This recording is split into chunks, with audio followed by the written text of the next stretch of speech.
juridique. Voilà exactement ce qui s'est passé. C'est hallucinant. Maintenant, on l'appelle l'affaire du drapeau. C'est vraiment, ça relève la folie. C'est-à-dire qu'on est passé du régime autocratique au régime autocratique paranoïa complotiste. Alors, c'est assez simple. L'Agence mondiale antidopage, l'AMA, que tout le monde connaît, a rendu une décision de non-conformité définitive, en attendant qu'il règle le problème, à l'encontre de la Tunisie pour, je cite, son incapacité à intégrer pleinement la version 2021 du Code mondial antidopage dans son système juridique. J'allais presque dire, ça arrive tous les jours. Parmi les sanctions prises par l'Agence mondiale, il y a l'interdiction de hisser le drapeau, donc en l'occurrence le drapeau tunisien, lors des événements sportifs internationaux. C'est arrivé à d'autres pays, c'était le cas de la Russie à Pékin, ça arrivera à d'autres pays, ça fait partie du jeu. Mais voilà-t-il pas qu'à l'occasion des Tunisian Open Masters qui se tenaient dans la piscine olympique de Rades, c'est dans la banlieue sud de Tunis, le drapeau tunisien qui était dessiné au fait sur un pan du mur de la piscine, forcément, pas se prendre une sanction supplémentaire, naturellement, ils l'ont recouvert d'un bout de tissu bon an, mal an. Alors, l'image s'est répandue sur les réseaux sociaux, et là, d'une manière complètement irrationnelle, scandale.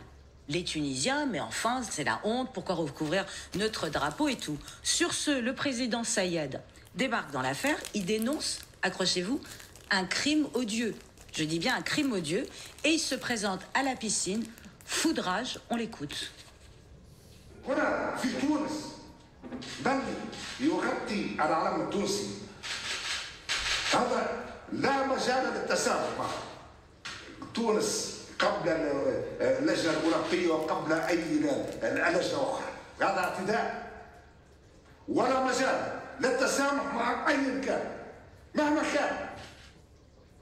Voilà, ambiance. Dans la piscine. Il se pointe dans la piscine, il fait retirer le tissu, il fait hisser l'étendard tunisien et il a fait venir l'orchestre présidentiel pour jouer l'hymne national tunisien et là, il la chante les larmes aux yeux. Alors, on pourrait sourire, seulement voilà, le résultat de l'affaire, c'est que le président de la Fédération nationale tunisienne de natation, le directeur général de l'Agence nationale tunisienne antidopage et 7 autres personnes du ministère de la Jeunesse et des Sports ont été arrêtés, manu militari, et placés en garde à vue. Et là, ils sont accusés, et là sérieusement, accrochez-vous, de complot contre la sûreté intérieure de l'État, d'attentats visant à modifier la forme du gouvernement, c'est pas fini, d'incitation à s'armer les uns contre les autres ou à provoquer le désordre, le meurtre ou le pillage sur le sol tunisien, et enfin d'atteinte publique au drapeau tunisien. Seulement l'ensemble de ces inculpations, ils encourent la peine de mort. La peine de mort. Bah, excusez-moi. Cette histoire de drapeau. Incitation à s'armer les uns contre les autres, et c'est là où on tombe dans un moment délirant, c'est que là, il y a le ministère de la justice tunisienne qui est en train de travailler sur un dossier de complot. Alors, il y a eu 60 arrestations depuis février 2023. Février 2023, c'est une date clé, c'est le moment où Saïd Kaïs parle de grands remplacements en Tunisie, que les migrants subsahariens viennent en Tunisie pour grand remplacer les arabo-musulmans.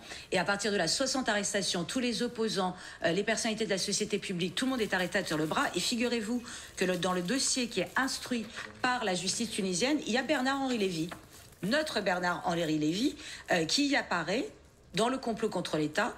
Il est accusé d'entretenir des relations avec le lobbyiste tunisien Kamel El Taïef, qui est déjà emprisonné, d'avoir tenté d'empêcher, accrochez-vous, la production de phosphate en Tunisie au profit d'un autre pays, sous-entendu le Maroc.